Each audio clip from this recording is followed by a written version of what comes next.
The iron key pressed cold against Helena Garrison's palm as she stumbled through the door of the boarding house. Her blue calico dress stained with dust, and something darker that she refused to name. Nobody in Silver Creek, Nevada noticed the scorched handprints burned into the fabric at her shoulders and waist, black marks that smelled of sulfur and hatred, because decent folk had learned not to look too closely at a woman running from the Dalton mining compound after sunset. She paid Mrs. Chen $3 for a room with a broken window latch and sank onto the straw mattress, willing her hands to stop shaking. The year was 1873, and women had precious few choices when powerful men decided they owned more than just the land. Helena had worked as a seamstress in the mining office for 6 months, saving every penny to buy passage to San Francisco where her sister lived. Then Marcus Dalton, the mine owner's son, had cornered her in the supply room that evening with whiskey on his breath and entitlement in his eyes. The burns had come from his hands somehow, impossibly. When he grabbed her when she fought back, his touch had seared through the cloth like he carried hellfire in his fingertips.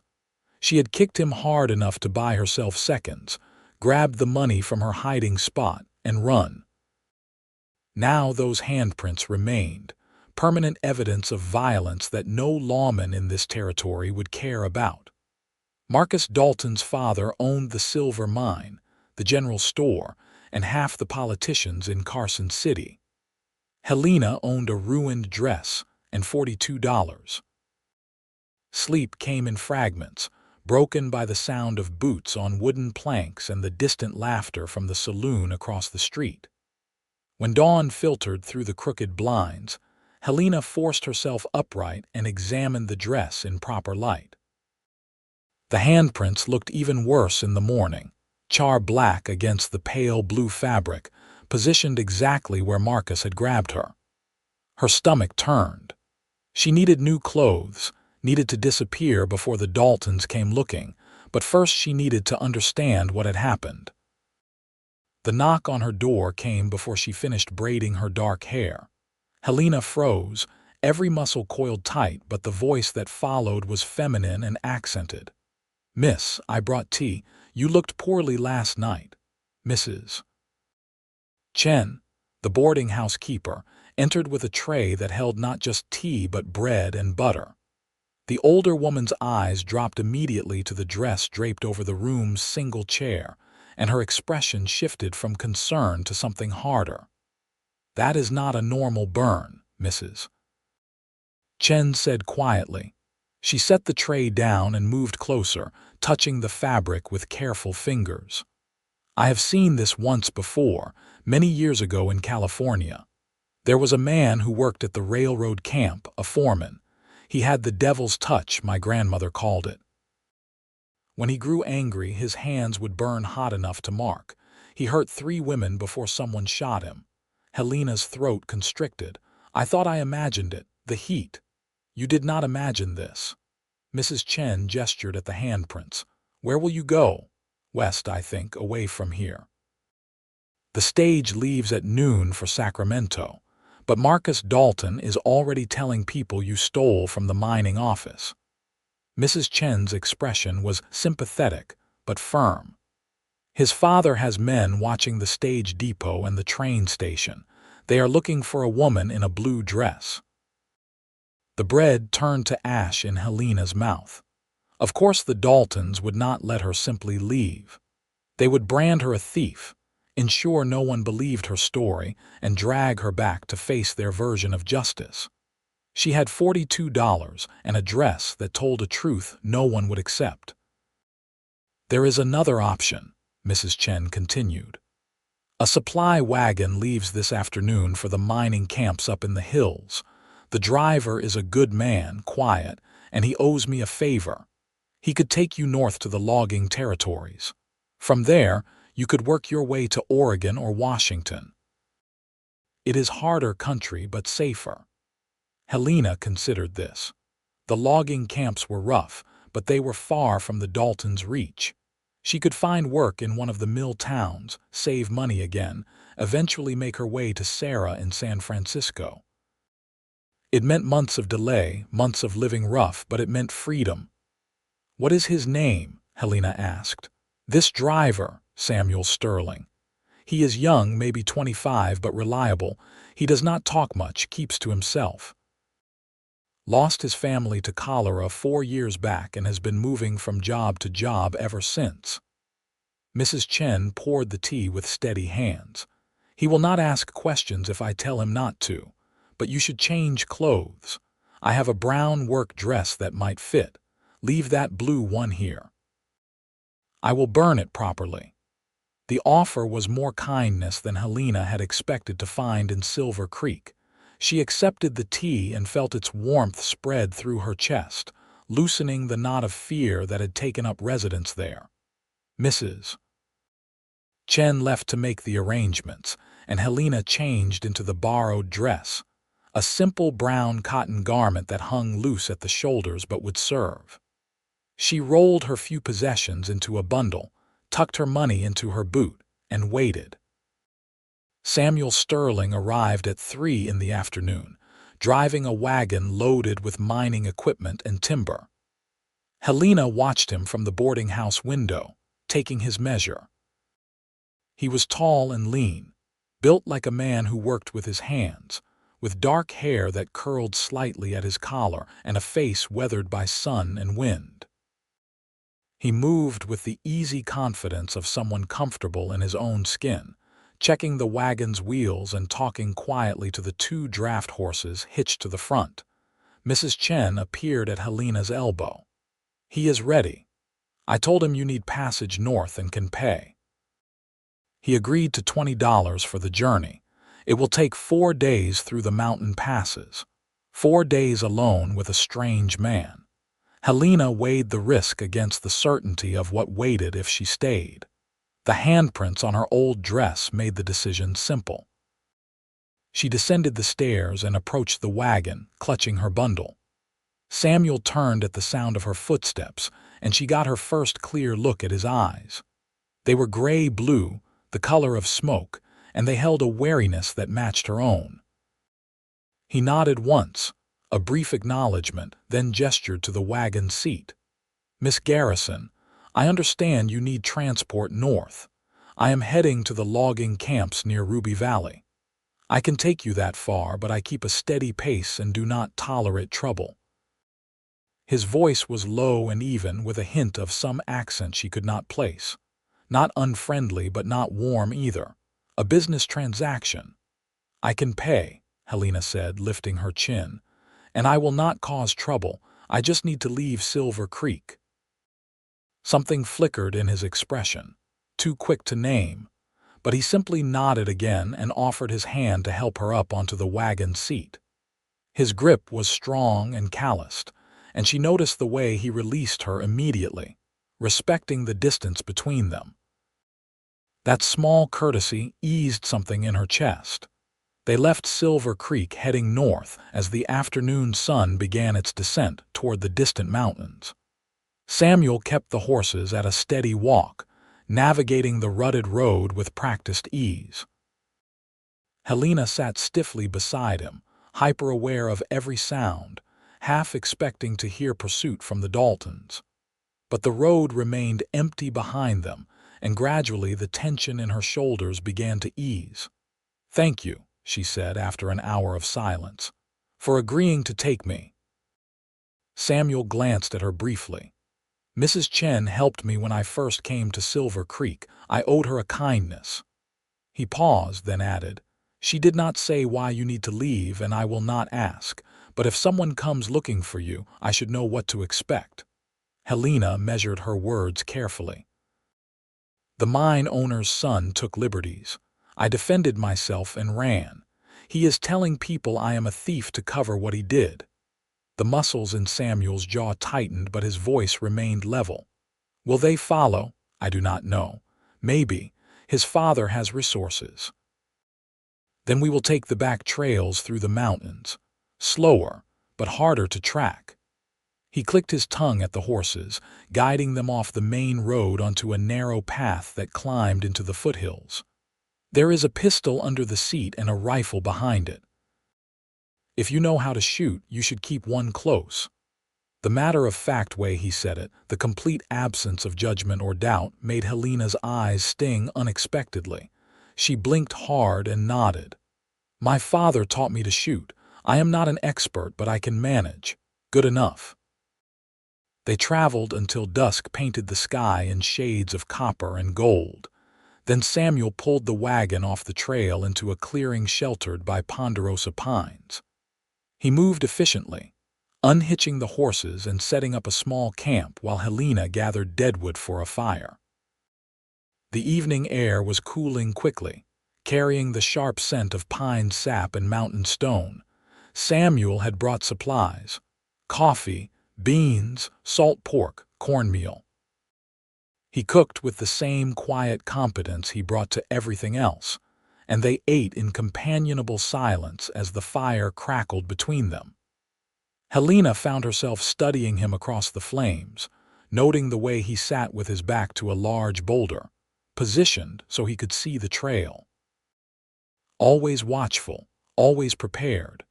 "How long have you been driving supply wagons?" she asked, wanting to fill the silence with something other than her own spiraling thoughts. 2 years, give or take. Before that, I worked a homestead in Kansas with my parents and sister. We had a good 160 acres, grew wheat and corn. Then the cholera came through." His voice remained steady, but his eyes went distant. "It took all of them within a week. I buried them on the land and sold everything. Could not stay there after that. Too many ghosts." "I am sorry," Helena said softly. The words felt inadequate, but she meant them. Samuel shrugged, a slight movement of his shoulders. "It was a long time ago. I learned that staying in motion makes the remembering easier. What about you? You have people somewhere, a sister in San Francisco." "I was trying to earn enough to join her. She married a shipping clerk and they have a little house near the harbor." Helena wrapped her arms around herself. "I suppose I will get there eventually, just by a different road. Ruby Valley has a mill town called Cedar Ridge. They are always looking for seamstresses and laundresses. Pay is decent, and it is far enough from Silver Creek that the Daltons will not think to look there. You could earn your passage to San Francisco in a few months." The practicality of the suggestion, the absence of pity, steadied her. Helena nodded. "That sounds like a good plan." They settled into their bedrolls on opposite sides of the fire, maintaining a respectful distance. Helena lay awake for a long time, watching the stars appear in the enormous Nevada sky and listening to the night sounds of the forest. For the first time since Marcus Dalton's burning hands had marked her, she felt something other than fear. Not safety, not yet, but the possibility of it. The second day brought them higher into the mountains, following narrow trails that switched back and forth across steep slopes. Samuel proved to be a skilled driver, navigating rocky passages and creek crossings with patient care.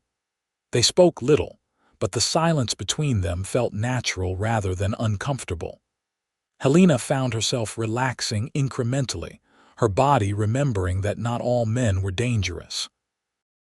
Around midday, Samuel pulled the wagon to a halt near a clear stream and began unhitching the horses to let them drink and rest. Helena climbed down, grateful for the chance to stretch her legs, and walked to the water's edge. The stream was cold and fast-moving, fed by snowmelt from the higher peaks. She knelt and splashed water on her face, washing away the trail dust. When she looked up, Samuel was standing a few yards away, his expression troubled. He held something in his hand, a piece of fabric, and Helena's heart sank as she recognized the blue calico. She had thought Mrs. Chen burned the dress, but she must have given it to Samuel.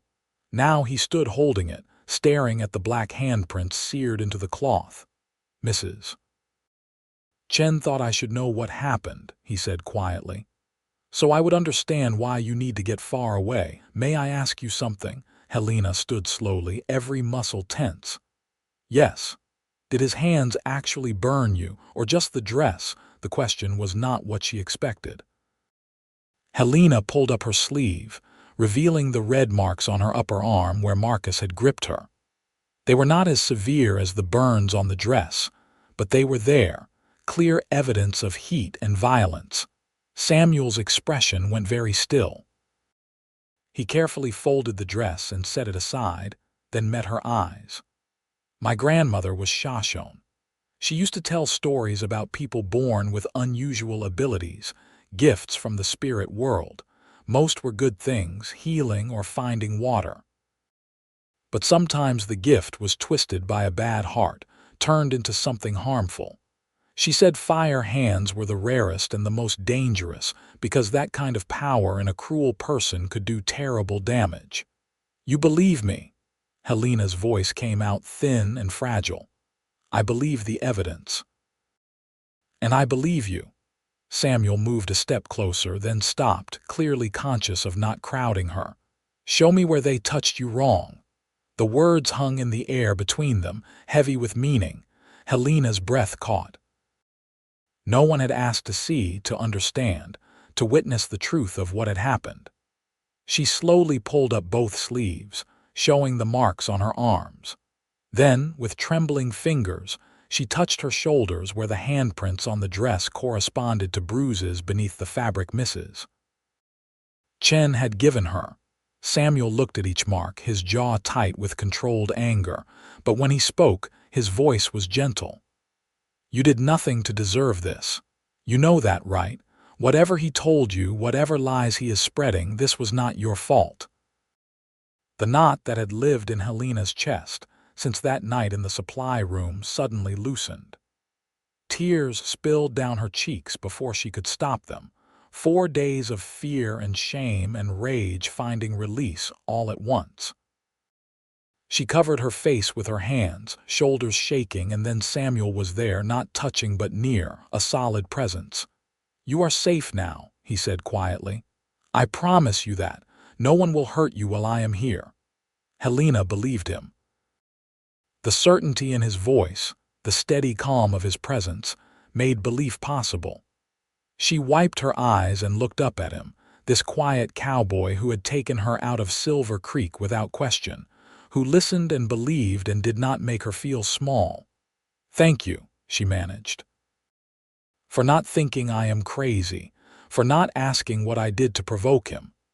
Men who use their strength to hurt women deserve whatever comes to them, Samuel said flatly. I have seen too much of it, working in these rough towns. The law does not protect women the way it should, especially against men with money. But the law is not the only justice.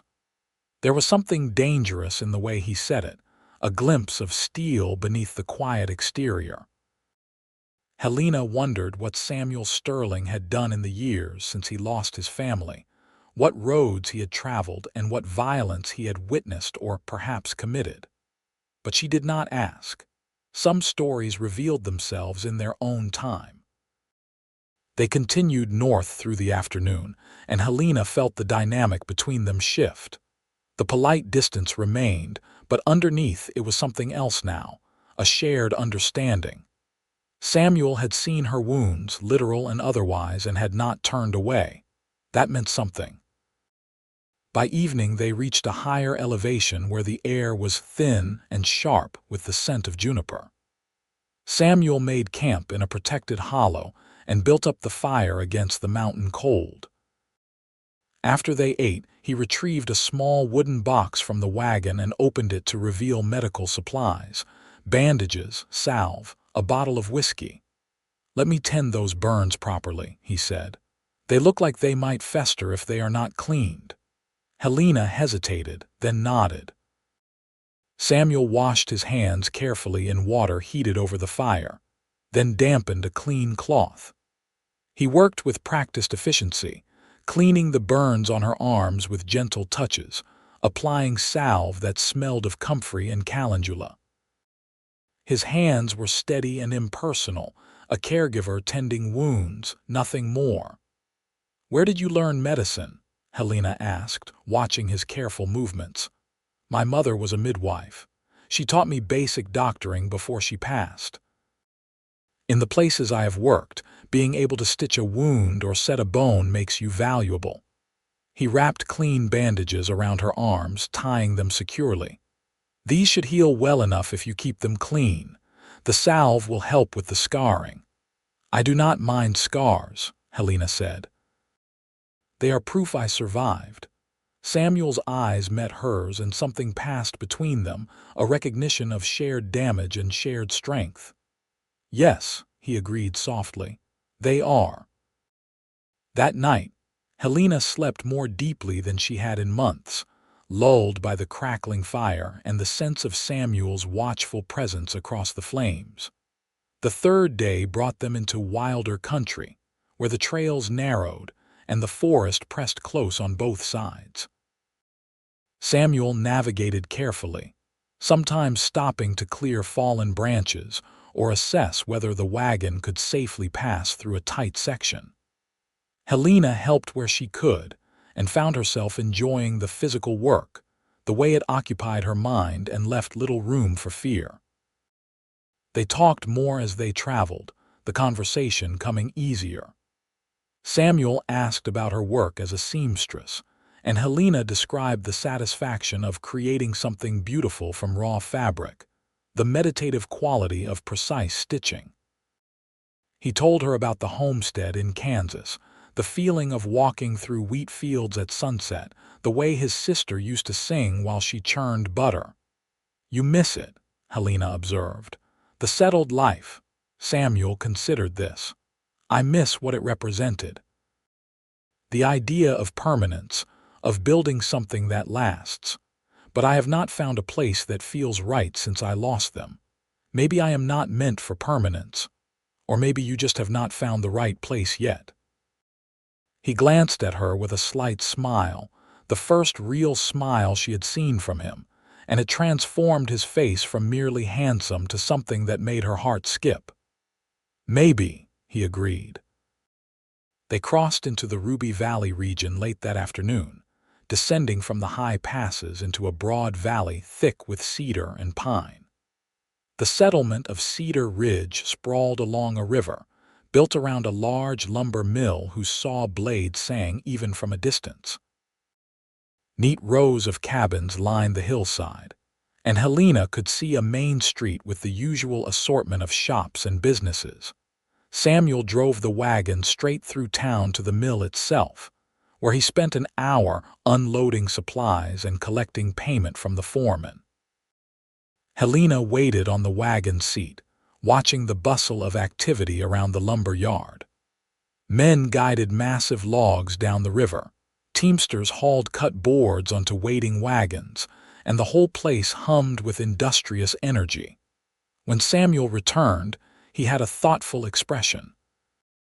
"The foreman mentioned that the boarding house here needs help. The woman who runs it, Mrs. Catherine Walsh, lost her assistant last month and has been looking for someone reliable. I told him I knew a skilled seamstress who might be interested. He said Mrs. Walsh would likely offer room and board plus wages if you are willing to help with cooking and cleaning as well." Relief flooded through Helena.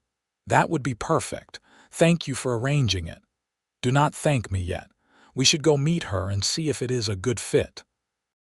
Samuel clicked to the horses and guided the wagon down the main street to a large two-story building painted white with green shutters.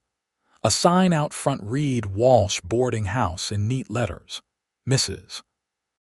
Catherine Walsh proved to be a formidable woman in her 50s with iron gray hair and sharp blue eyes that took in everything at once. She looked Helena up and down, assessing, then nodded as if satisfied by what she saw. "Samuel says you are a seamstress looking for work, Mrs. Walsh said without preamble. "Can you cook, keep a clean house, manage accounts?" "Yes, madam," Helena replied. "I have done all those things. I am a hard worker and I learn quickly." "Why did you leave your last position?" Helena had prepared for this question. The mine owner's son made unwelcome advances. I left rather than submit to him. Mrs. Walsh's expression flickered with understanding and a hint of anger. I see. Well, you will find no such trouble here. I run a respectable house and I do not tolerate inappropriate behavior from my boarders. I can offer you a room, 3 meals a day and $12 a month. You will handle mending, cooking breakfast and supper and general housekeeping. Sunday afternoons are your own. Does that suit you? Yes, madam. Very much. Good, you can start tomorrow. Samuel, will you bring her things inside? The transaction was concluded with efficient speed, and within an hour Helena found herself settled into a small but clean room on the second floor of the boarding house. It had a real bed with a quilt, a washstand, and a window that looked out over the river. After days of sleeping on the ground, it felt luxurious. Samuel carried her bundle upstairs, then lingered in the doorway. "This is a good place," he said. "Mrs. Walsh is tough but fair. You will be safe here." Helena realized with a pang that this was goodbye. Samuel would continue on to wherever his next job took him, and she would likely never see him again. The thought brought an unexpected hollow feeling to her chest. "I do not know how to thank you," she said. "You saved me, Samuel. You believed me when you had no reason to, and you brought me somewhere safe. I will not forget that." Something shifted in his expression, a crack in the careful control he maintained. "I could not leave you there, not after seeing those burns, knowing what kind of man did that." He paused, seeming to struggle with words. "If you need anything, send word to the mill foreman in Silver Creek. He can find me. I travel this circuit regularly. You will come back through Cedar Ridge, every 6 weeks or so, bringing supplies up from the railhead." He met her eyes, and the intensity in his gaze made her breath catch. "I would like to check on you if that is acceptable. Make sure you are settling in well." "I would like that," Helena said softly. "Very much." Samuel nodded once, that familiar economical movement, then turned and descended the stairs. Helena moved to the window and watched him climb back onto the wagon, release the brake, and guide the horses down the street. He did not look back, but she had the sense that the leaving cost him something, a reluctance that matched her own. The following weeks established a new rhythm. Helena threw herself into the work at the boarding house, grateful for the structure and the distraction.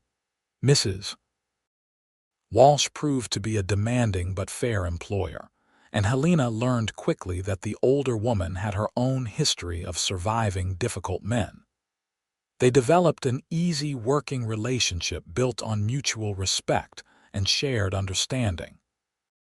Cedar Ridge was a rough town, full of loggers and mill workers, but Mrs. Walsh's strict rules kept trouble outside her establishment.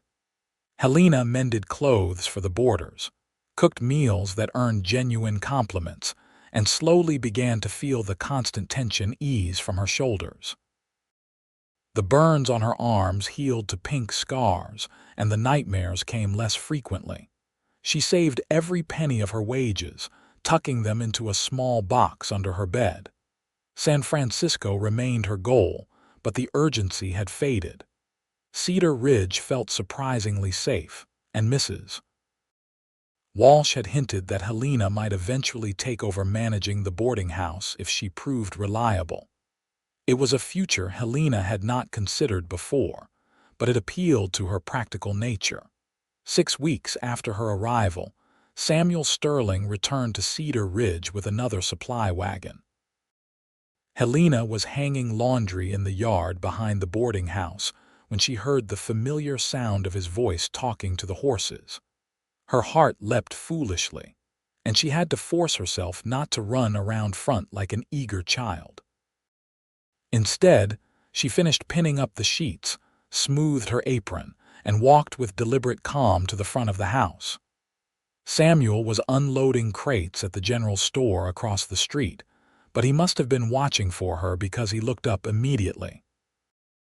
Their eyes met, and his face broke into that rare, transforming smile.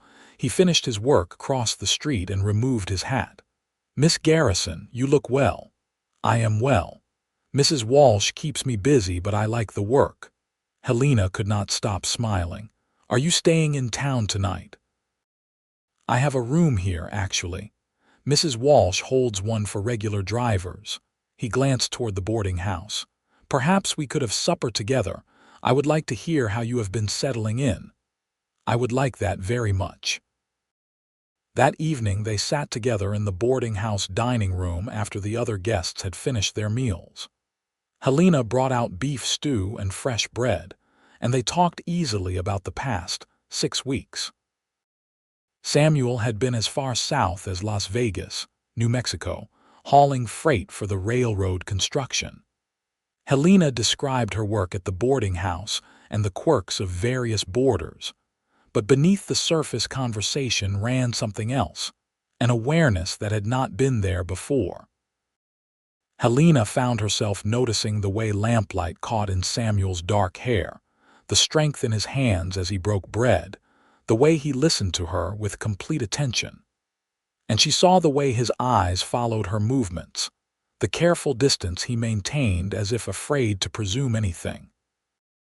After the meal, Samuel walked her to the back porch where they could see the stars emerging over the mountains.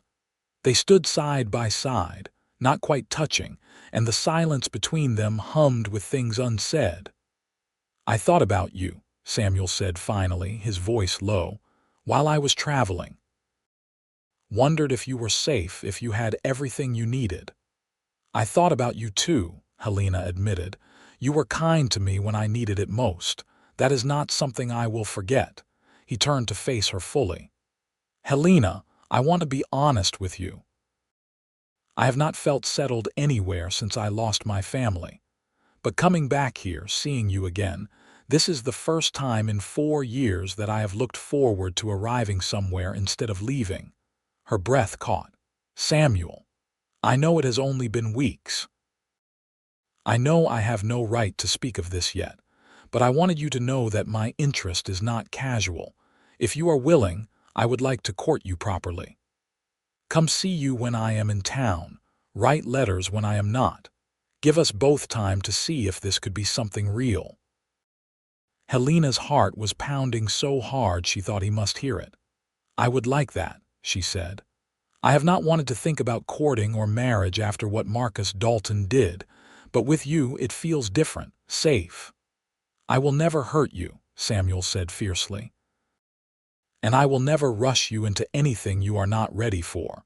We can take whatever time you need." She reached out and took his hand, feeling the calluses and the strength, so different from the burning violence of Marcus Dalton's grip. Samuel's fingers closed gently around hers, and the simple contact sent warmth spreading through her chest. "I trust you," Helena said. It was perhaps the most significant thing she could offer, and from the way Samuel's expression softened, he understood that. They stood together on the porch until the stars filled the sky, hands linked, and spoke of small dreams and careful hopes. When Samuel finally said goodnight and went to his room, Helena climbed the stairs to her own bed feeling lighter than she had in months. The future, which had seemed so dark and uncertain, now held the shape of possibility. The courtship unfolded in the spaces between Samuel's freight runs. Every 6 weeks he returned to Cedar Ridge, staying 2 or 3 days to rest his horses and see Helena. They walked along the river, attended the occasional social at the community hall, and spent long evenings talking on Mrs. Walsh's porch. Samuel proved to be a thoughtful suitor, bringing small gifts that showed he paid attention. A book of poetry Helena had mentioned wanting, good thread in her favorite colors, a carved wooden box for her savings. For her part, Helena discovered layers to Samuel that the quiet surface concealed. He had a dry sense of humor that emerged once he felt comfortable, a love of music, though he claimed no talent for it, and a fundamental decency that made her feel cherished rather than possessed. He never pushed for physical intimacy beyond holding hands, respecting her need to reclaim ownership of her own body in her own time. 4 months into their courtship, as autumn painted the valley in shades of gold and crimson, Samuel asked Helena to take a walk with him after supper. They followed the river path out of town, the air cool and sharp with the promise of winter. When they reached a bend where the water pooled clear and still, Samuel stopped and turned to face her. "I need to tell you something," he said, and his serious tone made Helena's stomach tighten with worry.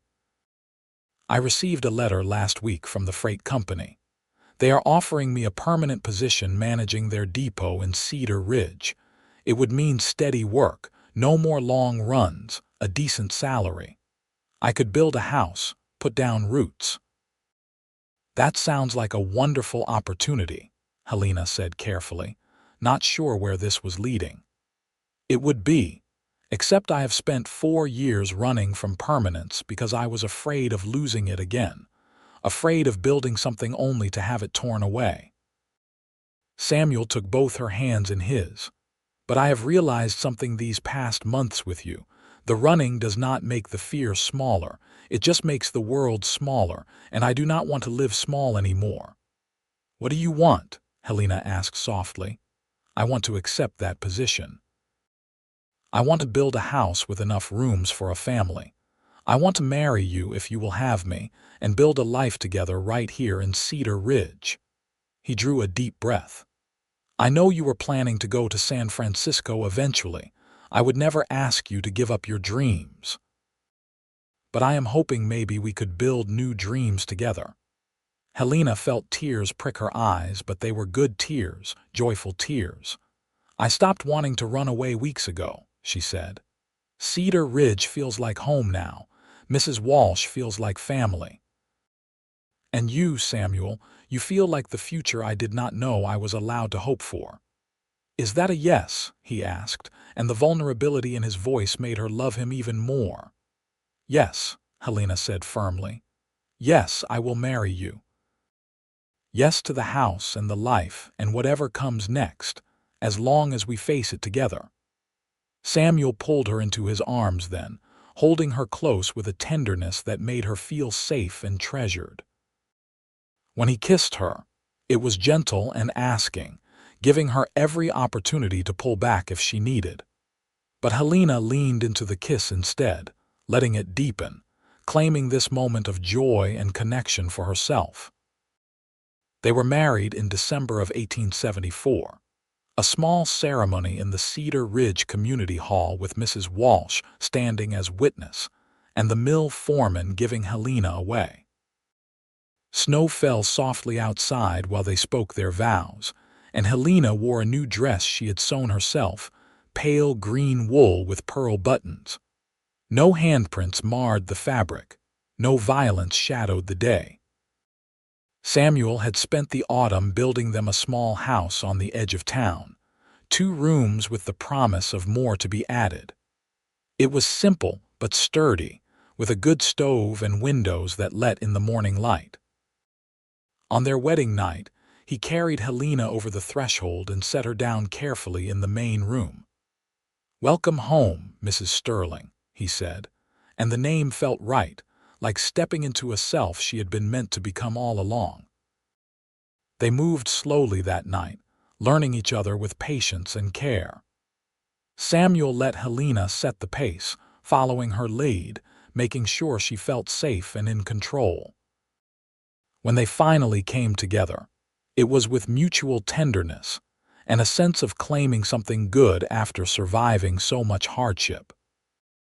Helena had been afraid that Marcus Dalton's violence would have tainted this forever. But with Samuel, it felt healing, like reclaiming her own body as a source of pleasure rather than pain. Afterward, they lay tangled together in the narrow bed, and Helena traced the scars on Samuel's hands from years of hard work.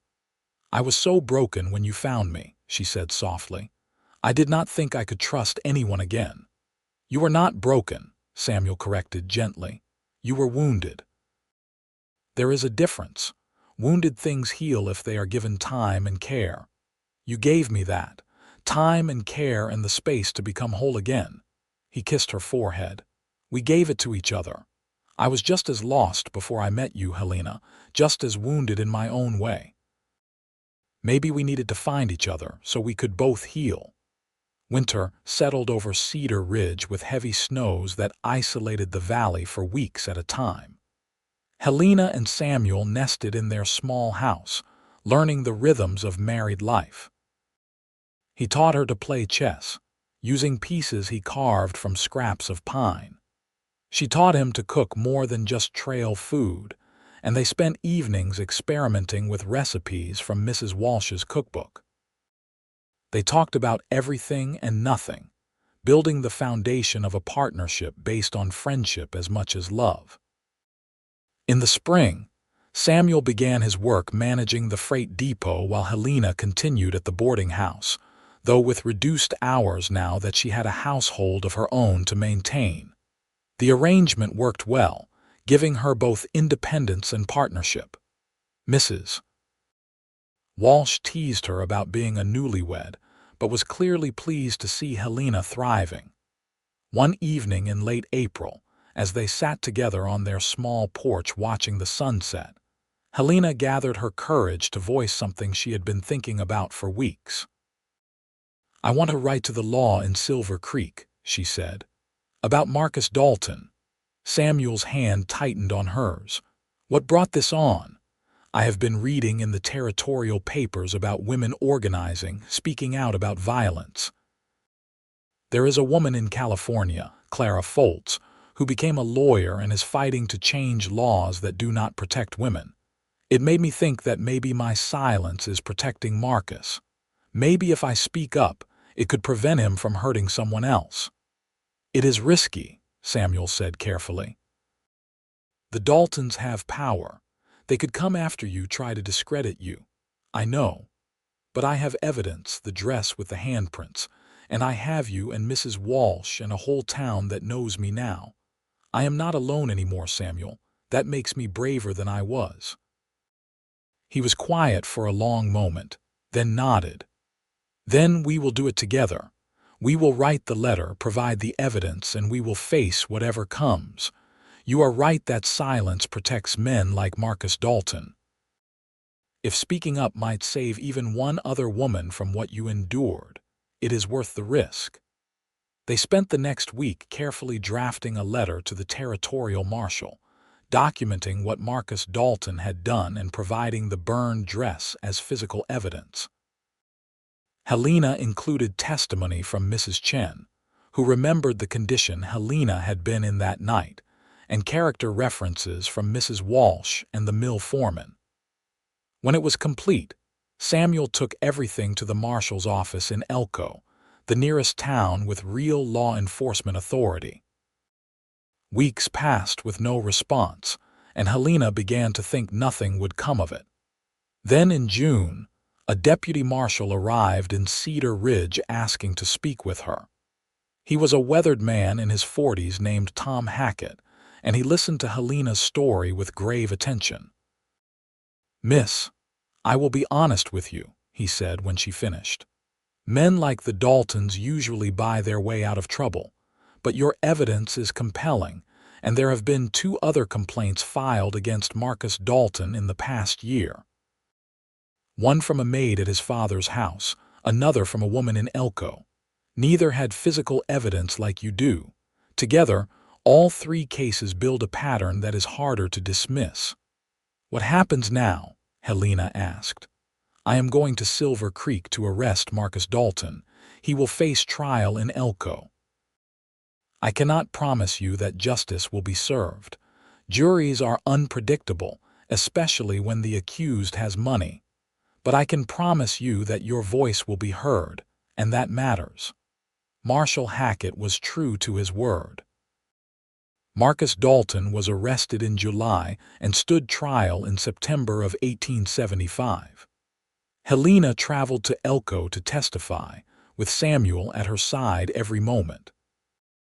Facing Marcus across the courtroom was one of the hardest things she had ever done, but she spoke clearly and calmly, detailing what he had done and showing the jury the burned dress.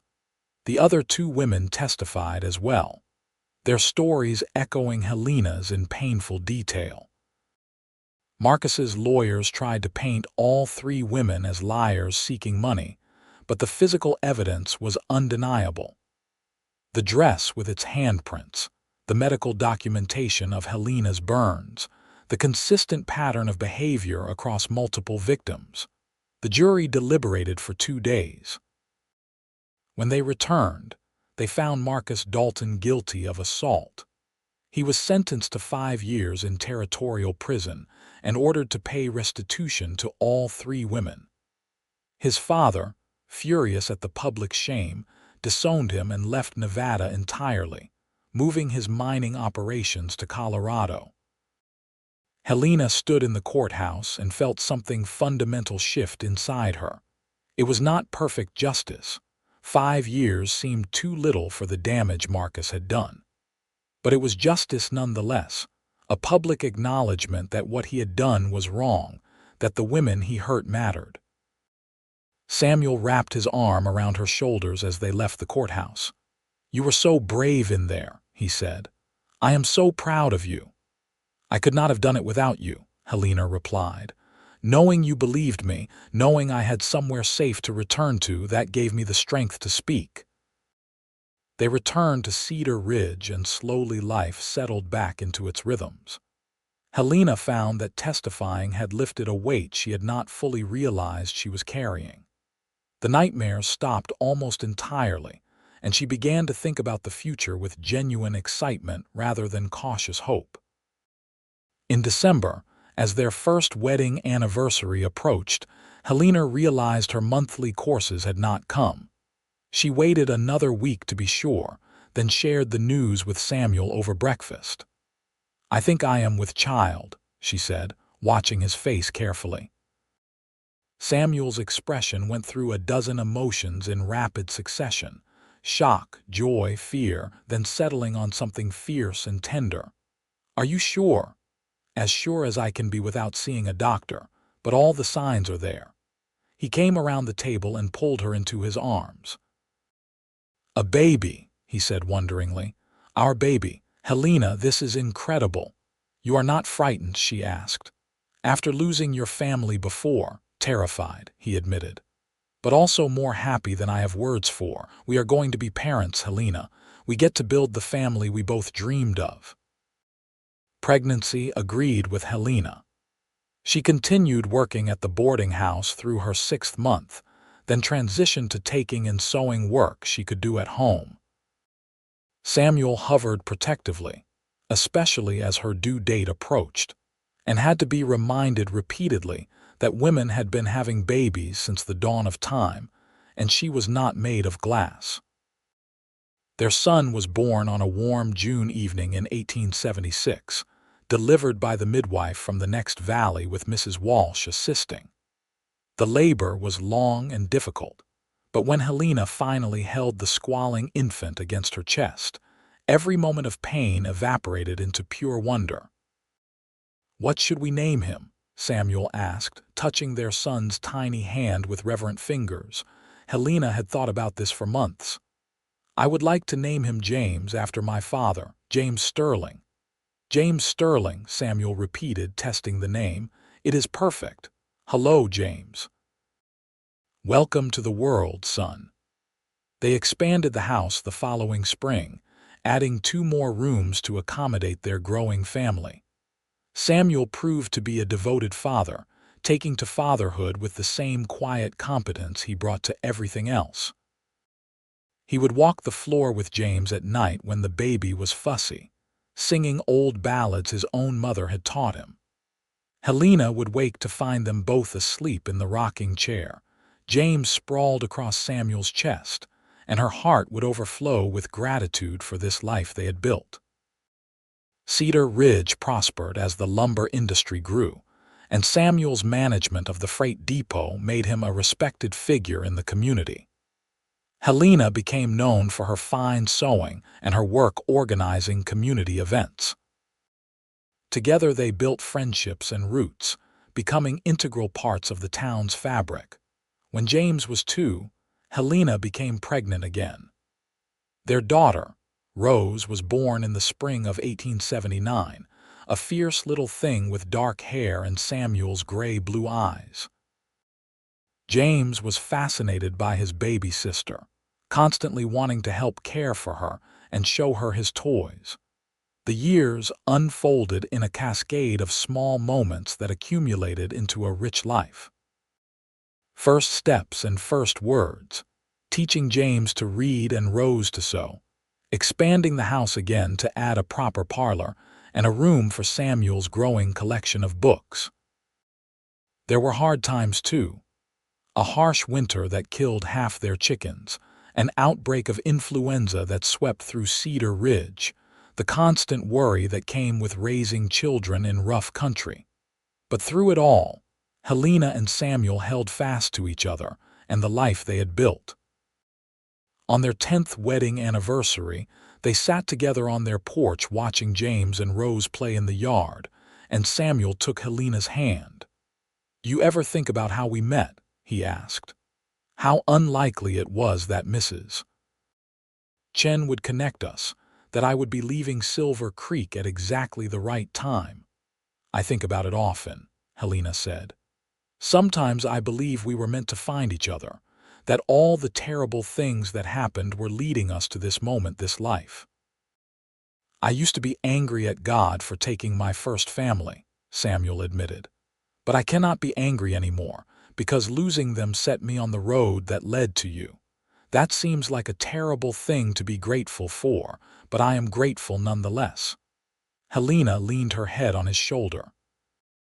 "I understand. I am grateful too, even for the hard parts, because they led me here. To you, to our children, to this home we built together." In 1885, news reached Cedar Ridge that Marcus Dalton had been killed in a prison brawl. Helena felt a complicated mixture of emotions at the news: relief that he could hurt no one else, sadness at the waste of a human life, and a strange sense of closure. She had not realized she was still carrying a small kernel of fear that he might someday be released and come looking for her. Now even that faint possibility was gone. "How do you feel?" Samuel asked that evening as they prepared for bed. "Free," Helena said after thinking about it. "Completely, finally free. He cannot touch me anymore, not even in my thoughts." Samuel pulled her into his arms. "You have been free for years, love, but I am glad you feel it now in your bones." As Cedar Ridge grew from a rough lumber camp into a proper town, Helena became involved in efforts to establish a school and a church. She taught sewing classes to young women, passing on the skills that had saved her. She and Mrs. Walsh, who had become her closest friend, worked together to create a network that helped women in difficult situations, offering employment and shelter and believing their stories. James grew into a thoughtful young man with his father's quiet competence and his mother's artistic eye. He apprenticed with a carpenter and showed real talent for the work. Rose inherited her mother's love of sewing but also her father's restlessness, declaring her intention to travel to San Francisco and learn to be a teacher. On their 20th wedding anniversary in 1894, Samuel surprised Helena by taking her on a trip to San Francisco to finally visit her sister Sarah. They left the children in Mrs. Walsh's capable care and took the train west, watching the landscape change from mountain forests to coastal valleys. Sarah welcomed them with tears of joy, amazed at how her younger sister had transformed from the frightened girl who wrote desperate letters 20 years earlier into this confident, happy woman. They spent a week exploring the city, walking along the harbor, attending the theater, and talking late into the night about their separate paths. "You built a good life," Sarah said on their last evening. I always worried about you after what happened with Marcus Dalton.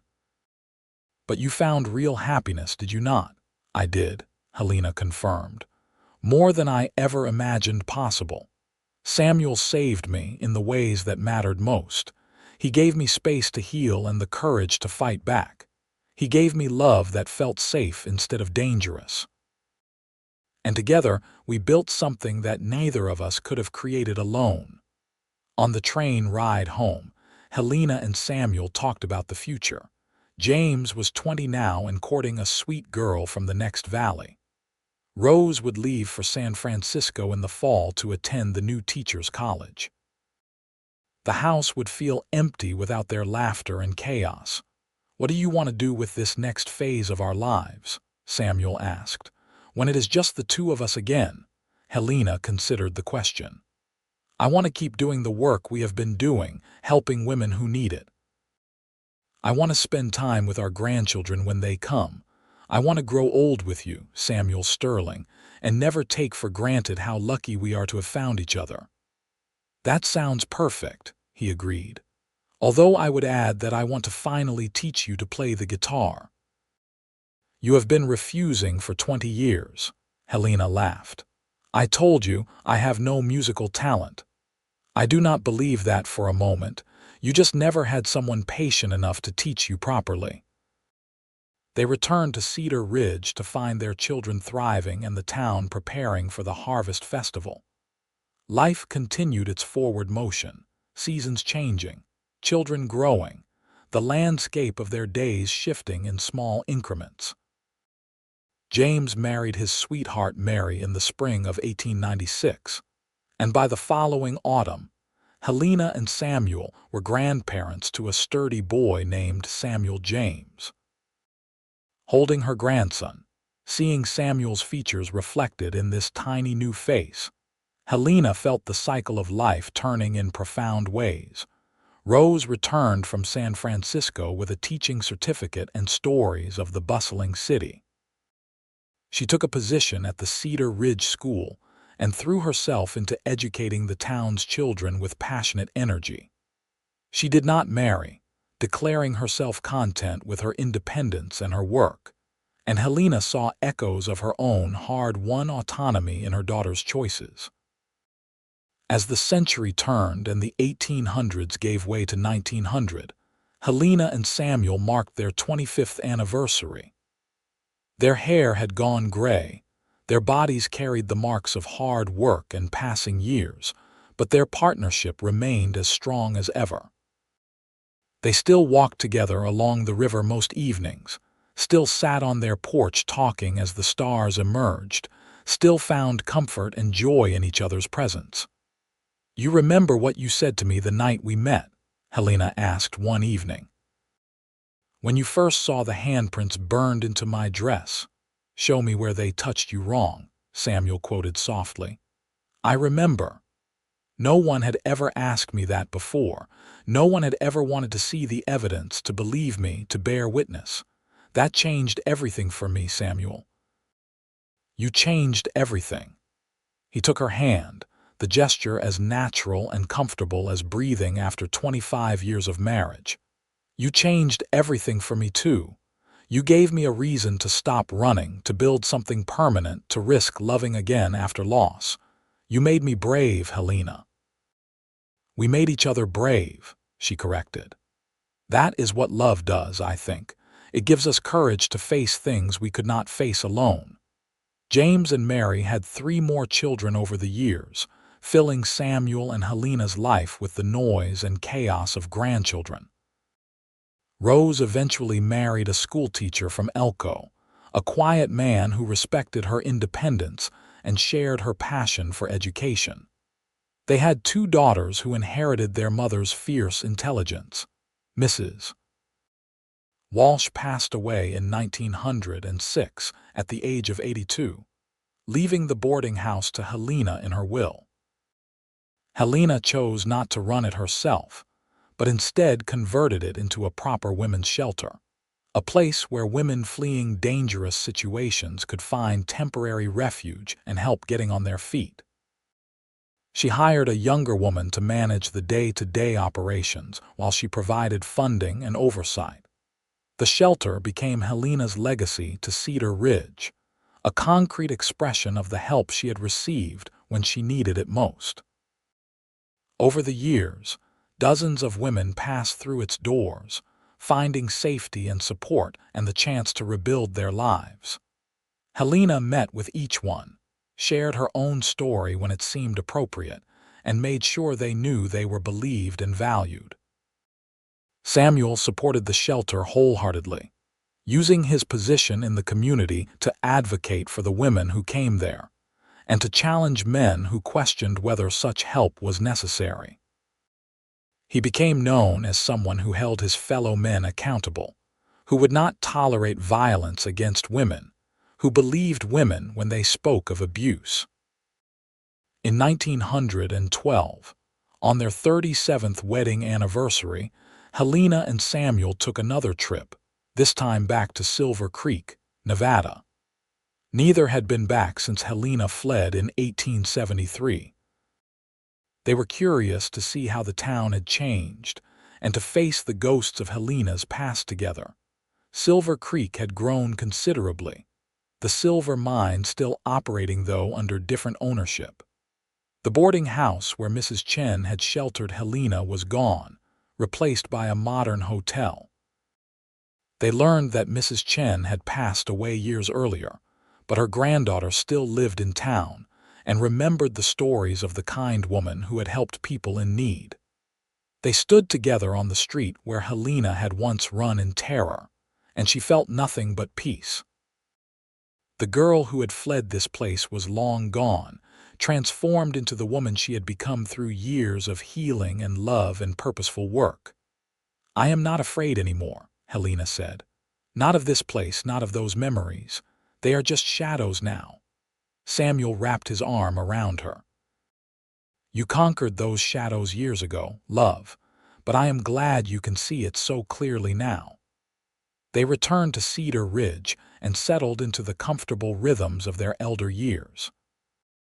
Their children were grown and independent, their grandchildren thriving, their legacy secure in the work they had done and the lives they had touched. Helena continued her sewing, though her fingers were slower now, and Samuel remained active in managing the freight depot until arthritis forced him to train a successor. On a crisp autumn evening in 1918, as World War I drew to its close and the world seemed to be tilting toward modernity, Helena and Samuel sat on their porch watching the sunset. They were both in their 60s now, weathered and worn but still fundamentally themselves. "I have been thinking about writing down our story," Helena said. "Not for publication, but for our grandchildren and their children, so they know where they came from and what it took to build this life." "That is a fine idea," Samuel agreed. "What would you want them to know most?" Helena considered this carefully. That healing is possible after terrible things happen. That love can be gentle and strong at the same time. That speaking truth to power matters, even when it is frightening. That building a good life with someone you trust is the greatest adventure of all. "Write that," Samuel said. "Write all of it. Tell them how brave their grandmother was, how she faced down her demons and won. Tell them how lucky their grandfather was to find her when he did." Helena leaned against him, feeling the steady beat of his heart. "We really did build something good, did we not? Against all odds." "We built something extraordinary," Samuel confirmed. "And it all started because you had the courage to run, and I had the sense to help you, and we both had the wisdom to hold on when we found something real." The sun dipped below the mountains, painting the sky in shades of orange and purple. In the distance, they could hear their grandchildren playing in James's yard, their laughter carrying on the evening breeze. The air smelled of wood smoke and pine, and the richness of earth preparing for winter. Helena and Samuel sat together in comfortable silence, hands linked, watching darkness claim the valley. They had walked this path together for 44 years, through joy and sorrow, triumph and difficulty, always coming back to this fundamental truth. They were each other's home, each other's safe harbor, each other's greatest adventure. The story that began with violence and terror had transformed into one of healing and hope. The burned handprints on that blue calico dress, long since destroyed, had marked the end of one life and the beginning of another. Samuel's question, "Show me where they touched you wrong," had opened a door to witnessing and believing that allowed Helena to reclaim her story and her power. Together, they had built not just a house but a home, not just a marriage but a partnership, not just a family but a legacy of courage and compassion. The wild west of their youth was changing, becoming tamer and more civilized, but the lessons they had learned about survival and love and justice remained timeless. As stars began to emerge in the darkening sky, Samuel pressed a kiss to Helena's temple. "I love you, Mrs. Sterling. Today and every day." "I love you too," Helena replied. "Thank you for finding me. Thank you for believing me. Thank you for building this beautiful life with me." "Thank you for letting me," Samuel said softly. They sat together as night fell over Cedar Ridge, two souls who had found each other in the darkness and built a light that would outlast them both. Their children would carry forward the values they had instilled: belief in justice, compassion for the vulnerable, courage to speak truth, and the understanding that love built on trust and respect could weather any storm. In the years that followed, Helena did write down their story, filling page after page with careful script. She wrote about the terror of that night in Silver Creek, the burns on her dress, the kindness of Mrs. Chen and Samuel's steady presence.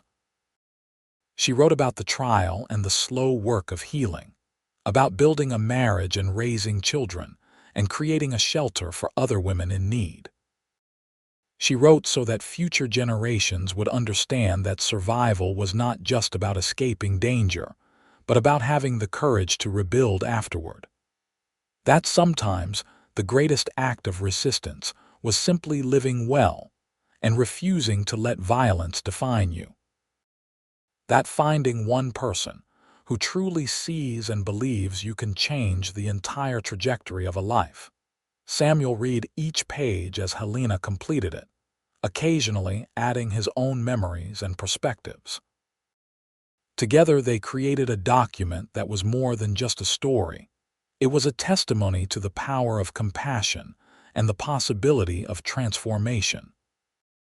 When Helena passed away peacefully in her sleep in 1927, at the age of 72, she left behind not just children and grandchildren, but an entire community shaped by her influence. The women's shelter continued to operate, helping generation after generation find safety and support. Her story, preserved in the pages she had written, became a family treasure passed down and shared.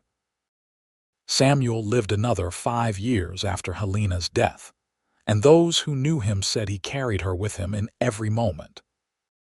He spent his final years playing with his great-grandchildren, tending the garden Helena had loved, and sitting on their porch at sunset, talking quietly to the empty air as if she could still hear him. When he finally joined her in 1932, the entire town of Cedar Ridge turned out for his funeral. They remembered him as a man of integrity and quiet strength, someone who had helped build their community and protected its most vulnerable members. But more than that, they remembered him as one half of a love story that had inspired everyone who witnessed it. James and Rose, grown old themselves by then, stood together at their parents' grave and marveled at the legacy left behind. From such a violent beginning had come so much good, so many lives touched and improved. The burned handprints on that long-ago dress had marked not just trauma but transformation, the point where Helena's old life ended and her new one began. The story of Helena Garrison and Samuel Sterling became part of Cedar Ridge's history, told and retold as the town evolved through the decades. It reminded people that the Wild West had not just been about gunfights and gold rushes, but about ordinary people finding extraordinary courage to build lives worth living. Their house stood for many years, eventually becoming a historical landmark, and visitors would walk through the rooms where Helena had sewn and Samuel had rocked their babies, trying to feel the echoes of a love that had outlasted them both. The women's shelter continued operating well into the 20th century, always carrying Helena's name and her mission forward. The handwritten story Helena left behind was eventually published by one of her great-granddaughters, a writer herself, who recognized its value not just to their family, but to anyone who had ever survived trauma and wondered if healing was possible. It sold modestly, but meant everything to those who read it, offering hope and validation and the understanding that they were not alone. In the end, what started with violence and terror became a story about love's transformative power. Samuel's simple question, "Show me where they touched you wrong," had opened a door to healing that extended far beyond just Helena. It had created ripples that spread through generations, teaching people about the importance of believing survivors, of offering sanctuary without judgment, of building love on foundations of trust and respect. Helena and Samuel's story proved that even in the roughest circumstances, even starting from the darkest places, it was possible to build something beautiful and lasting. Their love had been tested by hardship and strengthened by mutual support. They had faced their demons together and emerged victorious, not because life became easy, but because they never stopped choosing each other. The barn that Samuel built behind their house eventually fell to time and weather, but the foundation remained, just as the foundation of their love remained in the lives they had touched and the community they had shaped.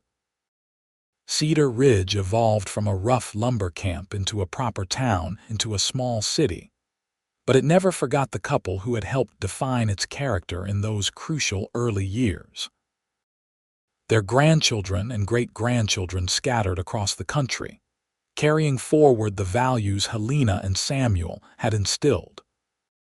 Some became teachers like Rose, others builders like James, but all carried the understanding that survival meant more than just enduring. It meant thriving and helping others do the same. They told their own children about the cowboy who believed a frightened woman with burned handprints on her dress, who asked to see where she had been hurt, who turned witnessing into healing. The blue calico dress itself had been destroyed decades earlier, but its memory remained powerful, a symbol of both trauma and triumph.